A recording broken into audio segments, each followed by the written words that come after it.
ഇടതനാകട്ടെ വലതനാകട്ടെ ലീഗുകാരനാകട്ടെ എല്ലാവരും എന്തിനാണ് പാണക്കാട് തങ്ങളുടെ വീട്ടിലേക്ക് കൂട്ടം കൂടി നിൽക്കുന്നത്? എന്തുണ്ടാക്കാനാ? ഇത് തന്നെയാണ് ഇവരുടെ പ്രീണനമാണ് എന്ന് നമ്മൾ തറപ്പിച്ചു പറയാൻ കാരണം. ഈ പ്രീണനം അവസാനിപ്പിച്ചിട്ടില്ലെങ്കിൽ അപകടമാണ്. സൂംബയിലാണെങ്കിലും ജെൻഡർ ന്യൂട്രാലിറ്റി യൂണിഫോമിറ്റിയിലാണെങ്കിലും, ഇനി അതല്ല നിക്കാബ് വിഷയം, ഏതേതു വിഷയങ്ങൾ വന്നപ്പോഴും ഇവർ ഇതേ രൂപത്തിൽ തന്നെയാണ് പ്രതികരിച്ചിട്ടുള്ളത്. ഏറ്റവും ഒടുവിലുള്ളതാണല്ലോ സൂംബ. ആദ്യം ഞങ്ങൾ ആരെതിർത്താലും ഞങ്ങൾ ഇത് നടപ്പിലാക്കുന്നുണ്ട്. പിന്നീട് എന്താ പറഞ്ഞത്? ഞങ്ങൾക്ക് ഒന്ന് കൂടിയാലോചിക്കണം മുസ്ലിം നേതൃത്വവുമായിട്ട്. അതെ, എല്ലാ വിഷയങ്ങളും ഇങ്ങനെ തന്നെയാണ്. എന്നിട്ട് ഇവരുടെ തീവ്രവാദ പ്രചാരണങ്ങളെ എതിർക്കാൻ ഇവർക്ക് ആർക്കെങ്കിലും സാധിക്കുന്നുണ്ടോ? ഇല്ല. ഒരു ചാനലിൽ വന്നിരുന്നിട്ടാണ് ഒ അബ്ദുള്ള കെന്നഡിയോട് പറയുന്നത്, അദ്ദേഹം മുഹമ്മദ് എന്ന് പേര് പറഞ്ഞു പോയതിന്റെ പേരിൽ കെന്നഡിയെ ആ സ്പോട്ടിൽ കൊല്ലണമെന്ന്. ഒരു പ്രമുഖ ചാനലിൽ വന്നിരുന്ന് കെന്നഡി കൊല്ലപ്പെടാൻ കാരണം എന്താണ്? കെന്നഡി എന്ന് എത്ര തവണ പാകിസ്ഥാനികൾക്ക് പറഞ്ഞിട്ടും ആ പേര് അവരുടെ മനസ്സിൽ, അവരുടെ നാവിൽ വരുന്നില്ല. അപ്പോൾ കെന്നഡി പറഞ്ഞു, ശരി, എന്നാ നിങ്ങൾ എന്നെ മുഹമ്മദ് എന്ന് വിളിച്ചോ. അപ്പോൾ ചാനലിൽ ഇരുന്നിട്ട് അബ്ദുള്ള പറയാണ്, അവനെ അപ്പൊ തന്നെ കൊല്ലണമായിരുന്നെന്ന്. ജോസഫ് മാഷിന്റെ കയ്യും കാലും എടുത്തപ്പോൾ ഇവിടെ അബ്ദുൽ നാസർ മദനി പറഞ്ഞത് എന്താ? കയ്യും കാലുമായിരുന്നില്ല, എടുക്കേണ്ടത് തലയായിരുന്നു എന്നാ. അല്ലെ? തല എടുത്താൽ മാത്രം പോരാ, ഫുട്ബോൾ തട്ടുന്നത് പോലെ തട്ടണമായിരുന്നു എന്നാ പറഞ്ഞത്. എന്നിട്ട് ആ തീവ്രവാദികളെ വന്ന് ന്യായീകരിക്കുന്ന, ആ ഭീകരവാദികളായിട്ടുള്ള പോപ്പുലർ ഫ്രണ്ട് SDPI-ക്കാരെ ഭരണമേൽപ്പിക്കണമെന്നും അവർക്ക് വോട്ട് ചെയ്ത് അവരെ വിജയിപ്പിച്ച് അധികാരത്തിലെത്തിക്കണമെന്നും പറഞ്ഞ ഫസൽ ഗഫൂറിനെ പോലെയുള്ള ആളുകൾ, ഇവരൊക്കെ നമ്മുടെ നാട്ടിലെ ഭയങ്കര മതേതരന്മാരാണ് കേട്ടോ, ഒന്നും വിചാരിക്കരുത്. ഇവരൊക്കെ നമ്പർ 1 മതേതരന്മാരാ. ഒരു ഉസ്താദിന്റെ ഞാൻ സ്റ്റാർട്ടിങ്ങിൽ കേൾപ്പിച്ചില്ലേ, സ്ത്രീകളുടെ ഗുഹ്യഭാഗത്തെ രോമം നോക്കിയിരിക്കുക പടച്ചോൻ, അതുകൊണ്ട് അത് വെട്ടിയെടുത്ത് എവിടെയെങ്കിലും ഇടരുത്, മണ്ണിട്ട് തന്നെ മൂടണമെന്നൊക്കെ പറഞ്ഞില്ലേ. അപ്പൊ ഇത്തരം വിഡ്ഢിത്തങ്ങളും വിവരക്കേടുകളും ഒക്കെ നമുക്ക് അങ്ങനെ തന്നെ അതിനെ അങ്ങ് വിടാം, പോട്ടെ. അതുകൊണ്ട് ആരുടെയും കഴുത്തും വെട്ടുന്നില്ലല്ലോ, ശരി, അങ്ങനെ വിടാം. പക്ഷെ ഇതോ, മുഹമ്മദ് എന്ന് പേര് പറഞ്ഞാൽ ഉടനെ ഇവരെന്തിനാണെന്ന് ഇത്രമാത്രം വെകിളി കൊള്ളുന്നത്? അതെന്താ, മുഹമ്മദ് എന്ന് പറയാൻ പാടില്ലേ? ഒപ്പം ആ കഥ പറയണ്ട. ഞാൻ എന്റെ നേരിട്ടുള്ള എന്റെ കാര്യം ഞാൻ സുഭിക്ഷ ഏതോ ജോസഫിന്റെ കൈവെട്ടിയതിന്റെ ഒപ്പം ആ കഥ പറയണ്ട. ഞാൻ എന്റെ നേരിട്ടുള്ള എന്റെ കാര്യം കൂടി ഞാൻ നിന്ന് വെളിപ്പെടുത്താം. ഞാൻ അതിനു മുമ്പ് ഞാൻ ഈ PFI നടത്താൻ ഉദ്ദേശിക്കുന്നത് താലിബാൻ മോഡൽ വേർഷൻ ആണ് എന്ന് പറഞ്ഞപ്പോ അബ്ദുല്ലാജിയോട് നോക്കിയിട്ട് എന്നെ ഈ ലോകത്തെ കേൾക്കില്ല. നമുക്കറിയാമല്ലോ, താലിബാൻ അഫ്ഗാനിസ്ഥാനിൽ നടപ്പാക്കുന്നത് ഇപ്പൊ ഗുരുമൂർത്തി പറഞ്ഞല്ലോ, അവിടെ ഒരു ഹാസ്യ നടനെ എന്താണ് ചെയ്തതെന്ന് നമ്മൾ കണ്ടു. അവരുടെ സിനിമ നിരോധിക്കുകയാണ്, നിരോധിച്ചിട്ട് ആ കലാകാരന്മാരെ വധിക്കുകയാണ്. അതുകൊണ്ടാണ് ഞാൻ പറഞ്ഞത്, ഇത് നടപ്പാക്കാൻ ഉദ്ദേശിക്കുന്നത് പച്ച മലയാളത്തിൽ ചുരുക്കത്തിൽ മമ്മൂട്ടിയെ പോകലാതെ വെടിവെച്ചു കൊല്ലും എന്ന് ഞാൻ പറഞ്ഞത് അതുകൊണ്ടാണ്. സംശയമില്ല, അത് തന്നെയാണ് ഉദ്ദേശിക്കുന്നത്. പച്ചയ്ക്ക് ഈ ഭരണം വന്നാൽ നടക്കാൻ പോകുന്ന യാഥാർത്ഥ്യം എന്താണെന്ന് ഞാൻ പച്ചയ്ക്ക് പറഞ്ഞു. അബ്ദുല്ലാജി ഒച്ചയിട്ടാൽ അത് മാറുമോ? നമ്മുടെ യേശുദാസിനെ ചിത്രയെ ദുർഗിടയ്ക്കും. അതാണ് ഇവർ ലക്ഷ്യം വെക്കുന്നതാണ്. അതവിടെ നിൽക്കട്ടെ. അങ്ങനെ ഇരിക്കെ എത്രയോ തെളിവുകൾ നമുക്ക് അത് കാണിച്ചു കൊടുക്കാറുണ്ട്. അതോടൊപ്പം നമ്മൾ നോക്കുന്നത്, ഞാൻ കുറച്ചു കാലം പുറത്ത് വർക്ക് ചെയ്തിരുന്നതാണ്, പ്രത്യേകിച്ച് മിഡിൽ ഈസ്റ്റിലൊരു രാജ്യത്ത്. അവിടെ ഒരു പാകിസ്ഥാനി എന്റെ കീഴിൽ ജോലി ചെയ്യുന്നുണ്ടായിരുന്നു. അപ്പോ അയാൾ എന്റെ പേര് ചോദിച്ചപ്പോ എന്റെ കെനഡി എന്ന് ഞാൻ പറയുമ്പോൾ അവനത് മനസ്സിലാവില്ല. കുറെ പ്രാവശ്യം ഞാൻ പറഞ്ഞിട്ടും അവന് കെനഡി എന്നുള്ള മനസ്സിലാകുന്നപ്പോൾ ഞാൻ നേരത്തെ ഗുരുമൂർത്തി പറഞ്ഞതുപോലെ ലോകത്തിൽ ഏറ്റവും കൂടുതലുള്ള പേരാണ് മുഹമ്മദ് എന്നുള്ളത് മുസ്ലിം നാമങ്ങളിൽ. ഞാൻ അബദ്ധത്തിൽ ഞാൻ പറഞ്ഞു മേൽക്കോ മുഹമ്മദ് ഗുലാം. ഇവൻ എന്താ ചെയ്തെന്ന് അറിയാമോ? ഈ പച്ച പാകിസ്ഥാനി അവനത് അവിടെ വലിയ ഇഷ്യൂ ആക്കി. ഞങ്ങളുടെ പ്രവാചകന്റെ മറ്റത് ചെയ്തു, ഞങ്ങളെ മറിച്ചത് ചെയ്തു എന്ന് പറഞ്ഞ വിഷയം ഉണ്ടാക്കി. ഞാൻ വിചാരിച്ചു എന്റെ തല പോയി, ഞാൻ മുസ്ലിം രാഷ്ട്രമാണ്, ഞാൻ വിചാരിച്ചു പെട്ടു എന്ന് വിചാരിച്ചു. ഈ കിട്ടുന്ന അവസരത്തിൽ ആ മുഹമ്മദ് എന്നുള്ള പേര് ഞാൻ എന്നെ വിളിച്ചോളാൻ പറഞ്ഞ ഒരു വിധത്തിൽ ഞാൻ അവിടുന്ന് പിറ്റേന്ന് ഞാൻ ഫ്ലൈറ്റ് കയറിയ രാജ്യത്ത് രക്ഷപ്പെടുകയായിരുന്നു. ഇല്ല, എന്റെ ബാക്കി പറഞ്ഞായിരുന്നു അവിടെ. എന്റെ സ്വന്തം അനുഭവമാണ് ഞാൻ പറയുന്നത്. അബ്ദുല്ലാജി മനസ്സിലാക്കി, ഒരു ഹോസ്പിറ്റൽ കാര്യമല്ല, ഈ ലോകത്ത് നടക്കുന്ന ഇമാരി തെമ്മാടിത്തരങ്ങളാണ് അബ്ദുല്ലാജി. അതുകൂടെ മനസ്സിലാക്കി. ഈ ഒന്നുകൂടി പറയാം, ഈ ഇന്ത്യയുടെ സംസ്ഥാന സെക്രട്ടറി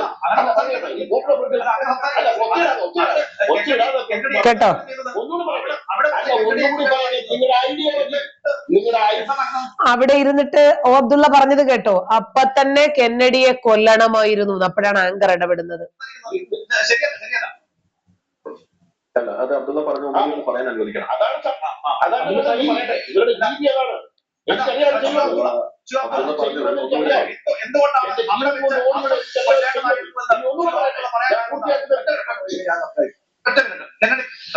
അവിടെ വെച്ച് കൊല്ലേണ്ടതായിരുന്നു എന്ന് ഓ അബ്ദുള്ള പറയാൻ കാരണം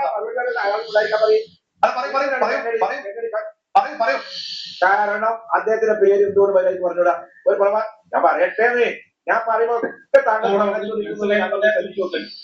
എടുത്തിട്ട് അപ്പൊ കാണാം. എപ്പോഴൊക്കെ ഞാൻ വായ പുറക്കുന്നു അപ്പോഴൊക്കെ താങ്കൾ വായ പുറക്കുന്നു. ഈ കന്നഡിക്ക് എന്തുകൊണ്ട് കന്നഡിയാണ് അദ്ദേഹത്തിന്റെ പേര് പറഞ്ഞൂടാ? ഇസ്ലാമിക പ്രവാചകനെ പറഞ്ഞല്ലോ, അദ്ദേഹത്തിന്റെ പേര് പറയട്ടെ. ശരി, അങ്ങനെ പറഞ്ഞു പോയി. ശരി, എന്നെ മുഹമ്മദ് എന്ന് വിളിച്ചോളൂ എന്ന് കെന്നഡി പറഞ്ഞു പോയി. അങ്ങനെയാണെങ്കിൽ കെന്നഡിയെ കൊല്ലുകയാണ്. അങ്ങനെ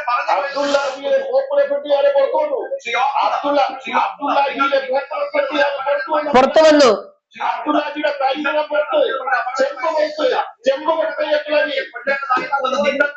വളരെ അപകടകരമായ സ്റ്റേറ്റ്മെന്റ്. ഈ നിമിഷം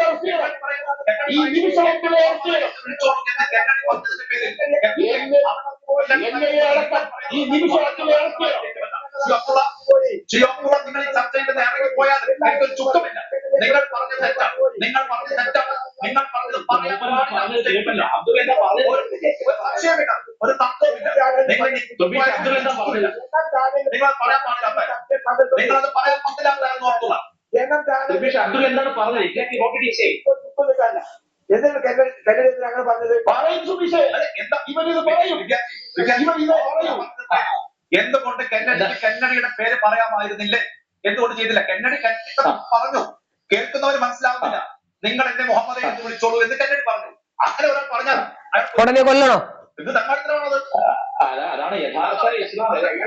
ഈ മൂപ്പർ കെന്നഡിയുടെ ഉള്ളിലെ ഐസിസുകാരൻ പുറത്തു വന്നു, പഴയ സിമിക്കാരൻ പുറത്തു വന്നു, പുതിയ SDPI പോപ്പുലർ ഫ്രണ്ടുകാരൻ പുറത്തു വന്നു.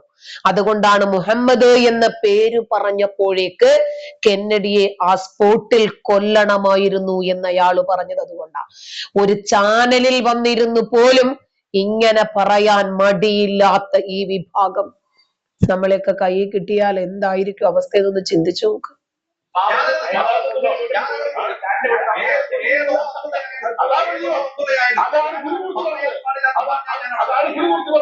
അതാണ് സത്യം.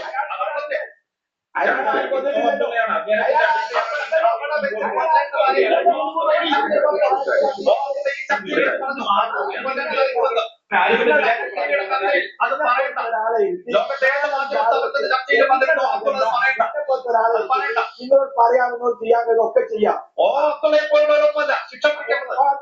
എന്റെ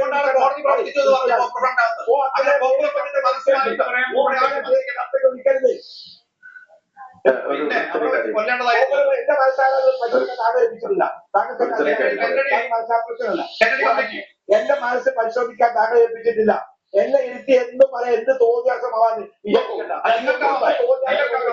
അപ്പൊ മുഹമ്മദ് എന്ന് പറയുന്നത് അത്ര വലിയ ഒരു തോന്നിയവാസമാണ് എന്ന് അബ്ദുള്ള സമ്മതിച്ചു അല്ലേ?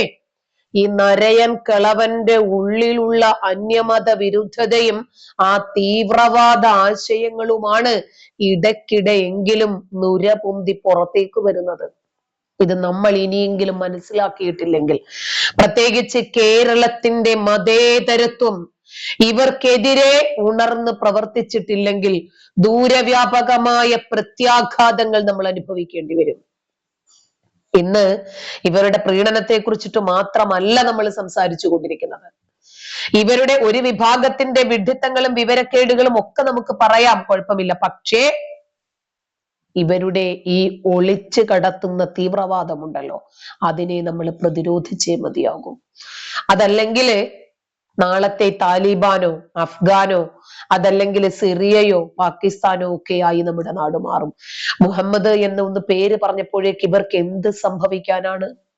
ഇതാണ് ഇവർ ഈ കേരളത്തിലും പ്രാവർത്തികമാക്കാൻ ശ്രമിക്കുന്നത്. ഇത് പറയുന്നത് കൊണ്ടാണ്, ഇത് തുറന്നു പറയുന്നത് കൊണ്ടാണ്, നിങ്ങളെ ബോധവൽക്കരണം നടത്തുന്നത് കൊണ്ടാണ്.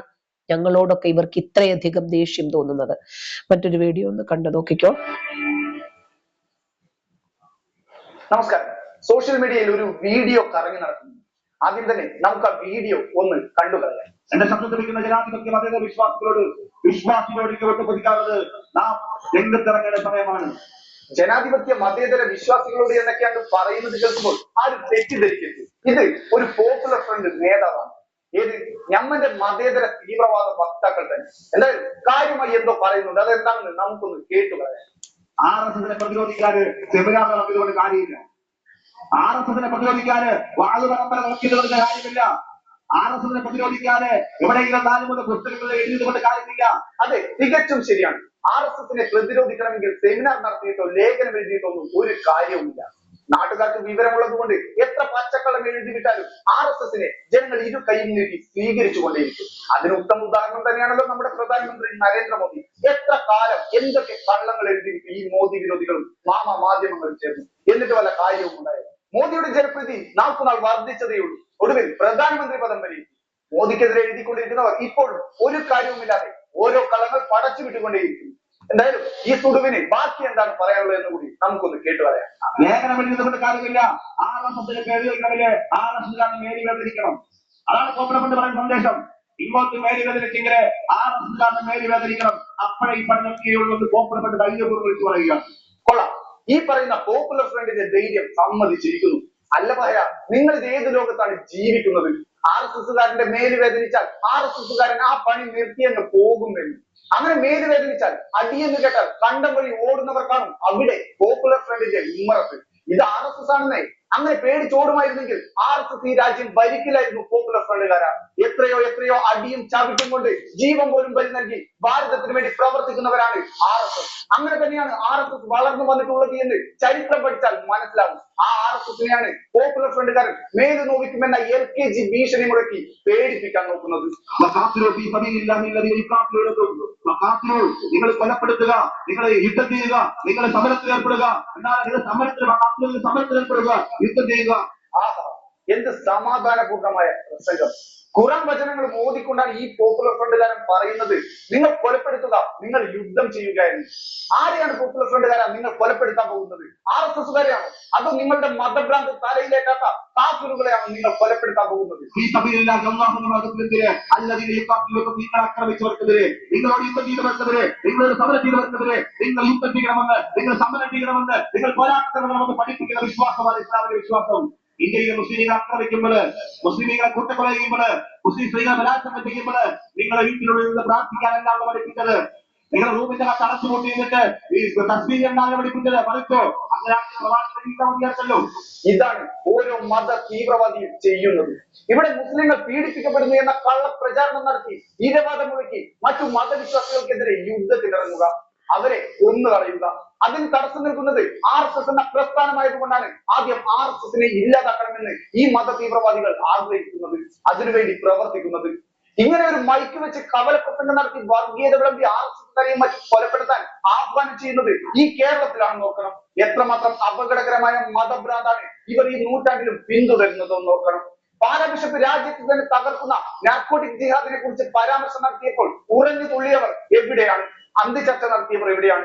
ഈ വിദ്വേഷ പ്രസംഗ ചാനലുകളിൽ കാണിക്കാൻ ധൈര്യമുണ്ട് ഇവിടെയുള്ള മാധ്യമങ്ങൾക്ക്. അതിനുള്ള നട്ടെല്ല് ഇവിടെ ആർക്കും തന്നെ കാണില്ല.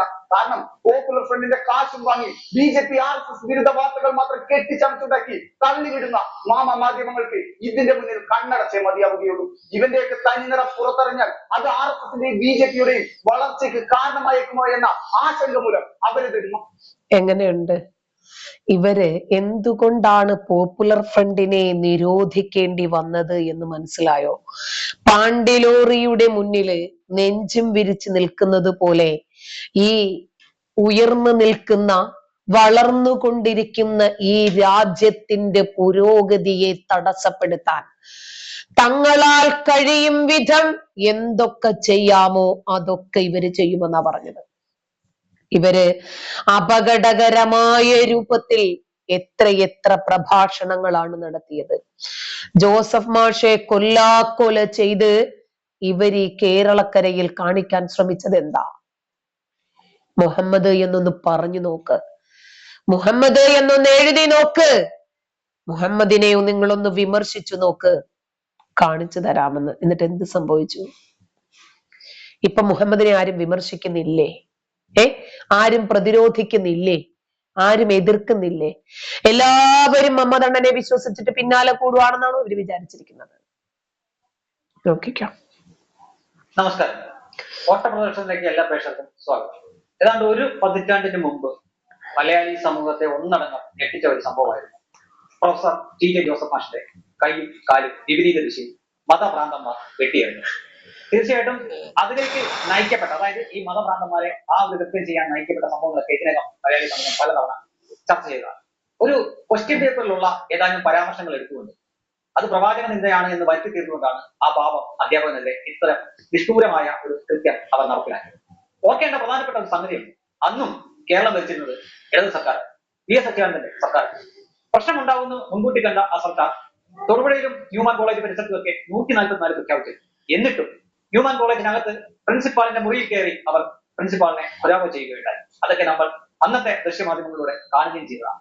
ഇടത് സർക്കാർ ഭരിച്ചപ്പോഴായിരുന്നു അത് നോക്കുക. അന്ന് പക്ഷേ ഒരു പാവ സർക്കാരായിരുന്നു കേന്ദ്രത്തിൽ. അന്ന് അത് നിഷ്ഠൂരമായ രീതിയിൽ കൈയും കാലും വിപരീത ദിശയിൽ വെട്ടപ്പെട്ടു. തീർച്ചയായിട്ടും ആ മനുഷ്യനെ കൊല്ലാൻ വേണ്ടി ആയിരുന്നില്ല. ഓക്കെ, അത് വാദത്തിന് സമ്മതിക്കും.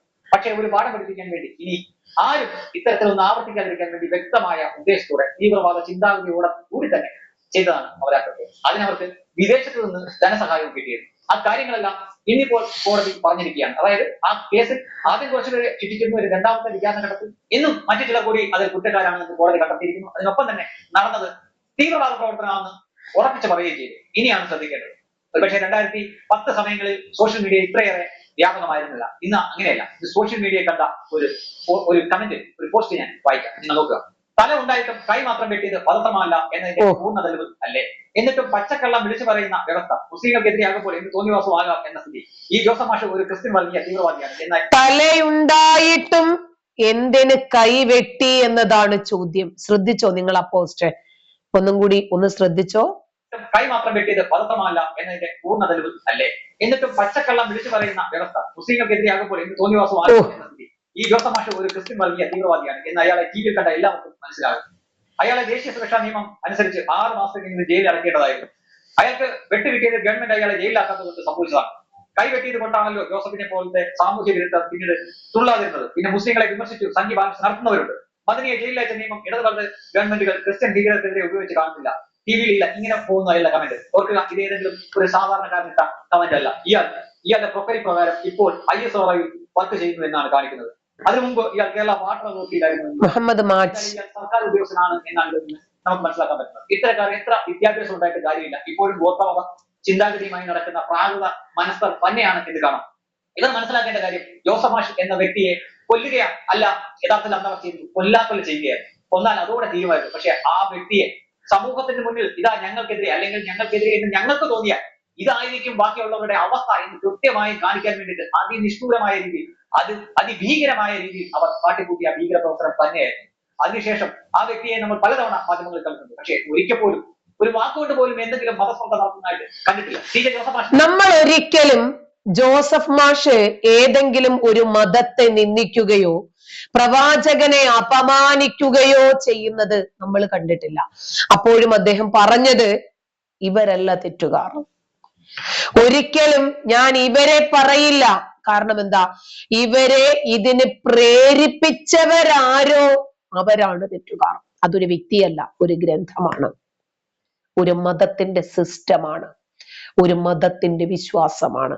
അതുകൊണ്ട് അവിടെയാണ് നമ്മൾ എതിർക്കേണ്ടത് എന്നാണ് അദ്ദേഹം പറഞ്ഞത്. എന്നിട്ടും വാട്ടർ അതോറിറ്റിയിൽ ജോലിയുണ്ടായിരുന്ന ഒരു ISRO ജീവനക്കാരൻ പറയുന്നു, ജോസഫ് മാഷിന് തലയുണ്ടായിട്ടും കയ്യും കാലും എടുത്തത് വധശ്രമമല്ല. ഇവിടെയൊക്കെ മനസ്സിലിരിപ്പ് എന്താ?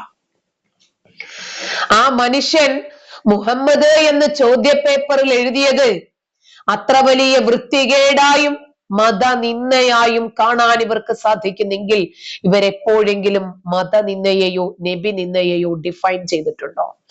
അതിന്റെ ഡെഫിനിഷൻ എന്താണെന്ന് പറയണം. ഖുർആനിലും ഹദീസിലുമുള്ള കാര്യങ്ങൾ പറയരുത്. അതാണ് മതനിന്ദ എന്ന് പറയാൻ ഇവർക്ക് സാധിക്കണ്ടേ. എന്നാ പിന്നെ ആരും ഇവരെ എതിർക്കില്ലെന്നേ, ആരും ഇവരെ വിമർശിക്കില്ലെന്നേ. ഇവര് പറയുന്നത് ശരിയാണ് എന്ന് വിചാരിച്ച് നമ്മൾ മുന്നോട്ട് പോയിക്കോളാം. ഖുർആനിലും ഹദീസിലും ഉള്ളത് അത്രയും മതനിന്ദയാണ്, നബി നിന്ദയാണ്. അത് പറയരുത് എന്നാണ് പറയുന്നതെങ്കിൽ ശരി, നമുക്കത് മനസ്സിലാക്കാമല്ലോ. ഇതാണ് അതിന്റെ ഡെഫിനിഷൻ. ഈ ഗ്രന്ഥം കൊണ്ട് ലോകത്താർക്കെങ്കിലും എന്തെങ്കിലും രൂപത്തിൽ ഒരു സമാധാനം കിട്ടിയതായിട്ട് നിങ്ങൾ എവിടെയെങ്കിലും കേട്ടിട്ടുണ്ടോ? അറ്റ്ലീസ്റ്റ് ഇസ്ലാമിക രാജ്യത്തെങ്കിലും, മുസ്ലിങ്ങൾക്കെങ്കിലും അവര് ചെയ്യുന്ന ചെയ്തികൾ കാരണം അവർക്കും സമാധാനമില്ല. ഈ മതഗ്രന്ഥവും മുറുകെ പിടിച്ച് ആരുടെ തലയാണ് ഇന്ന് എടുക്കേണ്ടത്, എവിടെയാണ് ഇന്ന് പൊട്ടിത്തെറിക്കേണ്ടത്, ആരുടെ കൈയെടുക്കണം, ആരുടെ കാലെടുക്കണം, ആരെ പീഡിപ്പിക്കണം, ഇതാണ് നേരം വെളുത്താൽ ഇരുട്ടുവോളം ഇവരുടെ ചിന്ത. പിന്നെങ്ങനെ ഇവർക്ക് സമാധാനം കിട്ടും? എങ്ങനെ സമാധാനം കിട്ടും? ഒരിക്കലും ഇവർക്ക് സമാധാനം കിട്ടില്ല. ചിലപ്പോൾ പല സന്ദർഭങ്ങളിലെങ്കിലും ഇവർ ഏറ്റവും കൂടുതൽ വിമർശിക്കപ്പെടുന്നതിന്റെ കാരണം ഇവര് തന്നെയാണ്. ഈ പ്രഭാഷണം നിങ്ങളൊന്ന് കേട്ടു. അസ്സലാമു അലൈക്കും. സ്ത്രീയെ കൃഷിയിടത്തോട് ഉപമിക്കുന്ന ഖുർആൻ സ്ത്രീയെ അടിമയാക്കുകയല്ലേ ചെയ്യുന്നത്? MM അക്ബറിനോട് ഒരു സ്ത്രീ ചോദിക്കുന്ന ചോദ്യമാണ്. ഒരു പബ്ലിക് വേദിയാണ്. പെണ്ണിന്റെ മുഖം കാണിക്കാൻ പാടില്ലാത്തത് കൊണ്ട് ഇവര് ആ മുഖം കാണിച്ചിട്ടില്ല. ആ പെൺകുട്ടി ചോദിക്കുന്ന ചോദ്യം. അസ്സലാമു അലൈക്കും. സ്ത്രീയെ കൃഷിയിടത്തോട് ഉപമിക്കുന്ന ഖുർആൻ സ്ത്രീയെ അടിമയാക്കുകയല്ലേ ചെയ്യുന്നത്? മുസ്ലിം സ്ത്രീകൾക്ക് നല്ല രൂപത്തിൽ ഇന്ന് ബോധം വെച്ചു. എന്തുകൊണ്ടാണ് ഖുർആൻ അങ്ങനെ പറഞ്ഞത് എന്നവർക്ക് അറിയണം. അതുകൊണ്ടാണ് ഈ മതപുരോഹിതന്മാരെ പബ്ലിക്കിൽ പിടിച്ചു വരിഞ്ഞ് കെട്ടി നിർത്തിയിട്ട് അത് പണഞ്ഞിട്ട് നിങ്ങൾ പോയാ മതി, ഞങ്ങൾ എന്താണോ നിങ്ങൾക്ക് ചരിച്ചു കിടത്താനും മലർത്തി കിടത്താനും കുത്തിയിരുത്താനും ദ്വാരം നോക്കാനും വേണ്ടി മാത്രമുള്ള കൃഷിയിടമാണോ, ഉപകരണമാണോ? അങ്ങനെ നിങ്ങളുടെ ഗ്രന്ഥങ്ങളിൽ ഉണ്ടോ?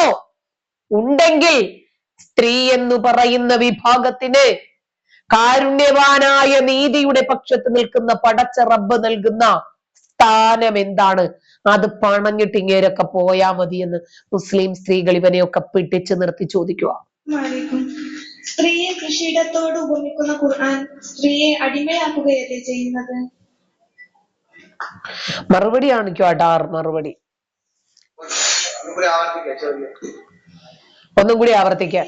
കൃഷിയിടത്തോട് ഉപമിക്കുന്ന ഖുർആൻ സ്ത്രീയെ അടിമയാക്കുകയല്ലേ ചെയ്യുന്നത്? സ്ത്രീയെ കൃഷിയിടത്തോട് ഉപമിക്കുന്ന ഖുർആൻ സ്ത്രീയെ അടിമയാക്കല്ലേ ചെയ്യുന്നതാണ് സഹോദരന്റെ ചോദ്യം. കൃഷിയിടം എന്ന് പറഞ്ഞാൽ അടിമയാണെന്ന് എവിടുന്ന് കിട്ടി എന്നാണ് എനിക്ക് മനസ്സിലാവുന്നത്. പരിശുദ്ധ ഖുർആനിൽ നിസാവക്കും ഹർഫുല്ലക്കും ഫൗത്തു അർത്തക്കും അന്നാശിയബത്തും എന്ന ഖുർആനിലെ 2-ാമത്തെ അധ്യായം സൂറത്തുൽ ബഖറയിലെ 187 അല്ല 223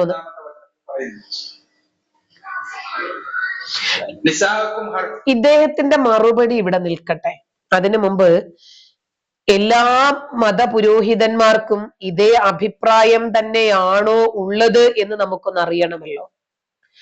കാരണം ഇവർ ഓരോരുത്തരും അവനവന്റെ അഭിരുചിക്കനുസരിച്ച് അവനവന്റെ ഐഡിയക്കനുസരിച്ചിട്ടാണ് ഈ മതഗ്രന്ഥങ്ങളെ ന്യായീകരിക്കുന്നതും വിശദീകരിക്കുന്നതും. ഒരുത്തന്റെ ന്യായീകരണം കേട്ടോ.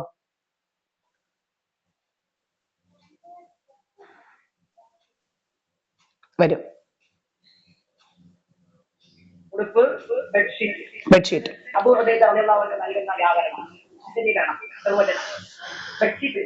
എപ്പോഴും അവിടെ കിടക്കണം. പുരുഷന്മാർ സ്ത്രീകളുടെ മേലധികാരമുള്ളവരാണ്.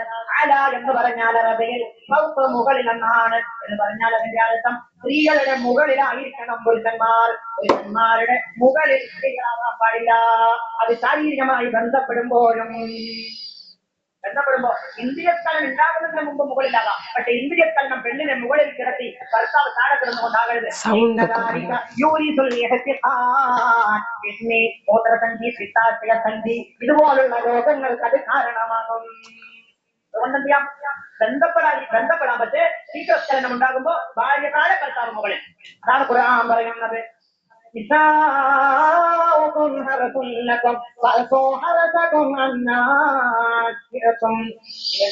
സ്ത്രീകൾ എന്ന് പറഞ്ഞാൽ അവർ കൃഷിസ്ഥലമാണ്, വിളനിലമാണ്.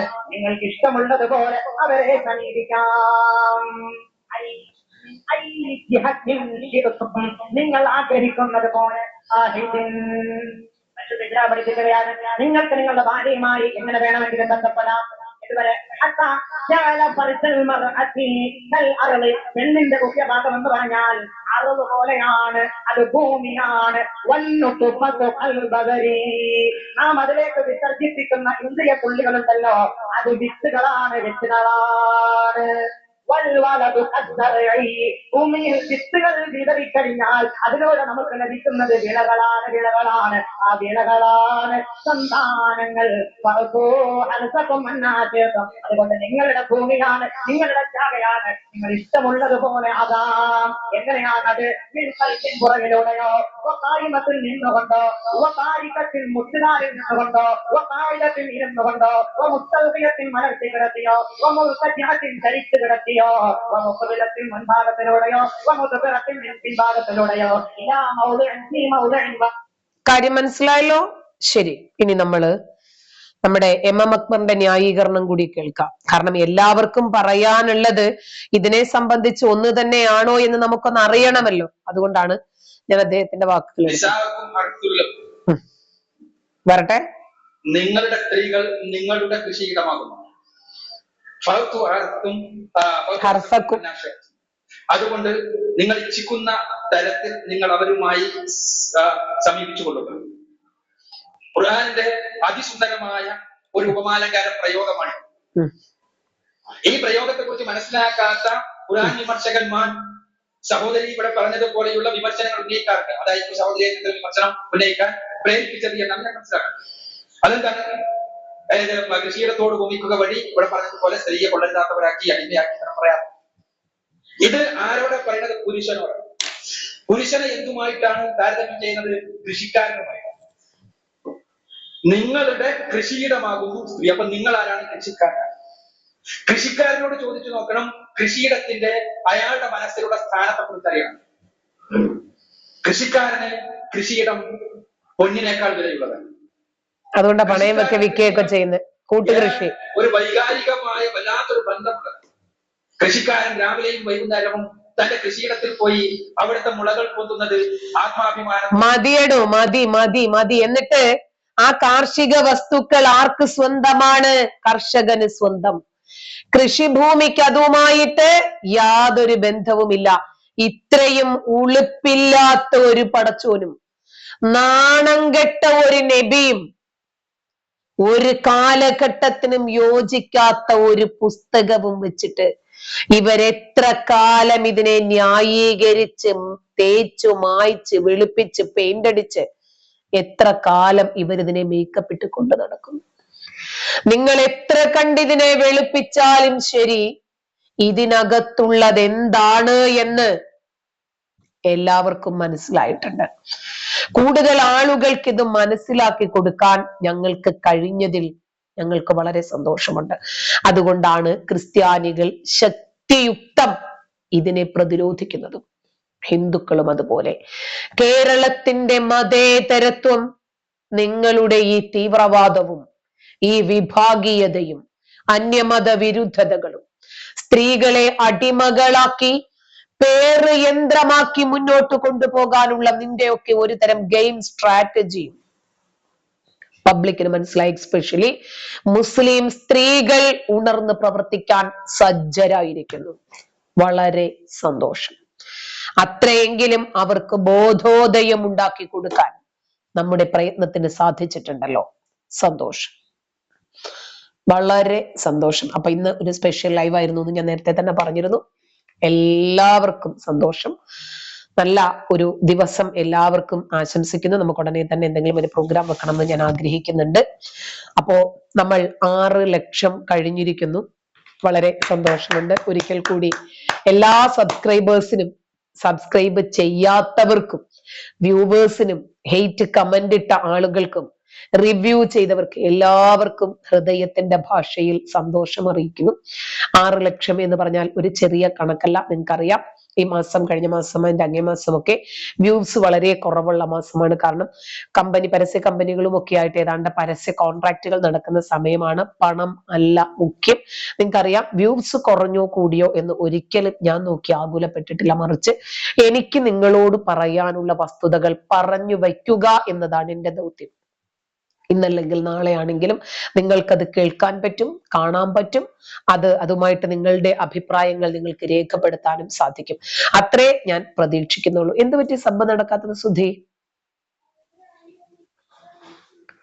എന്നിട്ട് അത്രയൊക്കെ തന്നെ ഞാനും ഉദ്ദേശിച്ചിട്ടുള്ളൂ. അപ്പൊ ഇത്രയും ആളുകൾ നമ്മളുടെ ശ്രോതാക്കളായിട്ടുള്ളതിൽ അഭിമാനിക്കുന്നു. നിങ്ങൾക്ക് ഓരോരുത്തർക്കും അതിൽ അഭിമാനിക്കാം. കാരണം രാജ്യസേവനത്തിന്റെ ഭാഗമായി മാറാൻ, രാജ്യസുരക്ഷയുടെ ഭാഗമായി മാറാൻ, ലോകത്തെ മുഴുവനും അപകടപ്പെടുത്തുന്ന ഒരു ആശയം എന്താണ് എന്ന് മറ്റുള്ളവർക്ക് മനസ്സിലാക്കി കൊടുക്കാൻ നിങ്ങളും എന്നോടൊപ്പം ഉള്ളതിൽ ഞാൻ അഭിമാനിക്കുന്നു, സന്തോഷിക്കുന്നു. ജയ് ഹിന്ദ്. ഇതെന്റെ രാജ്യത്തിന്റെ കൂടി വിജയമാണ്. കാരണം നമ്മുടെ നാട് ഇത്തരം ഒരു സ്വാതന്ത്ര്യം നമുക്ക് നൽകിയത് കൊണ്ടാണ് നമ്മുടെ അഭിപ്രായങ്ങൾ നമുക്ക് തുറന്നു പറയാൻ ഈ പ്ലാറ്റ്ഫോം ഉപയോഗിക്കാൻ സാധിക്കുന്നത്. വളരെ വളരെ സന്തോഷം. അല്ലാഹു അക്ബർ എന്ന് ഉച്ചത്തിൽ വിളിക്കാൻ എനിക്ക് പറ്റില്ല സുഹൃത്തെ, ഐ എം സോറി. അല്ലാഹു അക്ബർ ആണെങ്കിൽ നിങ്ങൾ ഒരു മൂലയ്ക്ക് പോയിരുന്ന് വിളിച്ചോ, എനിക്ക് ആ വിശ്വാസം ഇല്ലല്ലോ. അല്ലാഹു അക്ബർ ആയാലും, ഇനി അതല്ല, ഇനി അക്സർ ആണെങ്കിലും, അക്സർ എന്ന് പറഞ്ഞാൽ ഒരുപാട് കേട്ടോ, ധാരാളം, എന്തായിരുന്നാലും ശരി, അതെന്റെ വിഷയമല്ല. അപ്പോൾ വളരെ സന്തോഷം. എല്ലാവർക്കും ഒരിക്കൽ കൂടി ശുഭദിനം ആശംസിക്കുന്നു. നമ്മുടെ രാജ്യം ജയിക്കട്ടെ. ജയ് ഹിന്ദ്. Good night.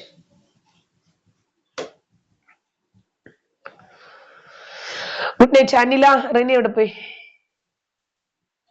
ഉണ്ടല്ലോ. ഓക്കെ. മേഴ്സി ജോസഫ്, ഹായ്. സത്യവിശ്വാസി, കന്യകമാരായിട്ടുള്ള സ്വർഗത്തിലെ ഹൂറികൾ ചെറിയ കുട്ടികളെയൊക്കെ ഭോഗിക്കുന്നത് പീഡോഫീലിയ അല്ലേ? നമുക്കതൊന്നും വേണ്ടന്നേ. Sai Nived, hi. Nishad, good night. Premarajan, good night. എല്ലാവർക്കും അതെ, അള്ളാഹു ഹിദായത്ത് നൽകട്ടെ. ആമീൻ. പൂമീൻ, കരിമീൻ. Good night Reni.